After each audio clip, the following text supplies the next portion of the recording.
Shri Aurobindo Mother, open my mind, my heart to your light and love so that I can see the divine in everything. Savitri, Part 1, Book of Beginnings. The issue. A while withdrawn in secret fields of thought, her mind moved in a many imagined past that lived again and saw its end approach. Dying, it lived imperishably in her, transient and vanishing from transient eyes, invisible, a fateful ghost of self. It bore the future on its phantom breast. Along the fleeting events far backward trail regressed the stream of the insistent hours, and on the bank of the mysterious flood, peopled with well-loved forms now seen no more, and the subtle images of things that were. Her witness spirit stood reviewing time, all that she once had hoped and dreamed and been, flew past her eagle-winged through memory's skies. As in a many-hued flaming inner dawn, as in a many-hued flaming inner dawn, her life's broad highways and its sweet bypaths lay mapped into her sun-clear recording view. From the bright country of her childhood's day, and the blue mountains of her soaring youth, and the paradise groves and peacock's wings of love, to joy clutched under the silent shadow of doom, in a last turn where heaven raced with hell, 12 passionate months led in a day of fate. An absolute supernatural darkness falls on man sometimes when he draws near to God. An hour arrives when fail all nature's means, forced out from the protective ignorance, and flung back on his naked primal need. He at length must cast from him his surface soul and be the ungarbed entity within.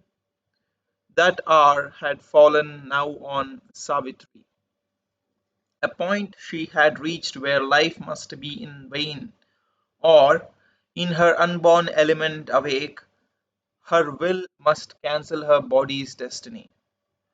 For only the unborn spirit's timeless power can lift the yoke imposed by birth in time. Only the self that builds this figure of self can raise the fixed interminable line that joins these changing names, these numberless lives, these new oblivious personalities, and keeps still lurking in our conscious acts. The trail of old forgotten thoughts and deeds disown the legacy of our buried selves. The burdensome heirship to our vanished forms, accepted blindly by the body and soul. An episode in an unremembered tale, its beginning lost, its motive and plot concealed. A once living story has prepared and made our present fate child of past energies. The fixity of cosmic sequences fastened with hidden inevitable links. She must disrupt, dislodge by her soul's force, her past a block on the immortal's road, make a raised ground and shape anew her fate, a colloquy of the original gods meeting upon the borders of the unknown. Her soul's debate with embodied nothingness must be wrestled out on dangerous dim background. Her, her being must confront its formless cause against the universe wade's single self. On the bare peak where self is alone with not, and life has no sense and love no place to stand. She must plead her case upon extinction's verge. In the world's death cave, uphold life's helpless claim, and vindicate her right to be and love. Altered must be nature's harsh economy, acquittance she must win from her past bond, an old account of suffering exhaust, strike out from time the soul's long compound debt, and the heavy servitudes of the karmic gods, the slow revenge of unforgiving law, and the deep need of universal pain and hard sacrifice and tragic consequence.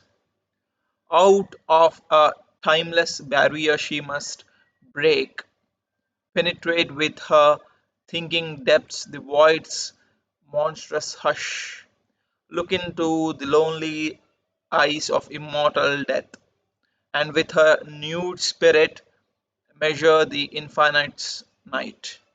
The great and dolorous moment now was close, a mailed battalion marching to its doom. The last long days went by with heavy tramp, long but too soon to pass, too near the end.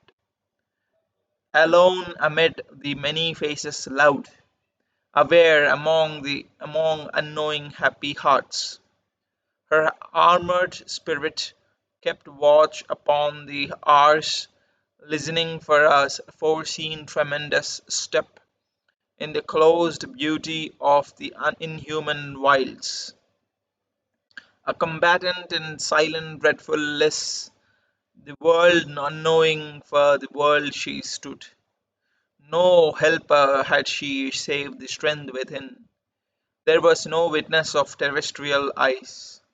The gods above and the nature soul below were the spectators of that mighty strife. Around her were the austere sky pointing hills, and the green murmurous broad deep thoughted woods muttered incessantly their muffled spell.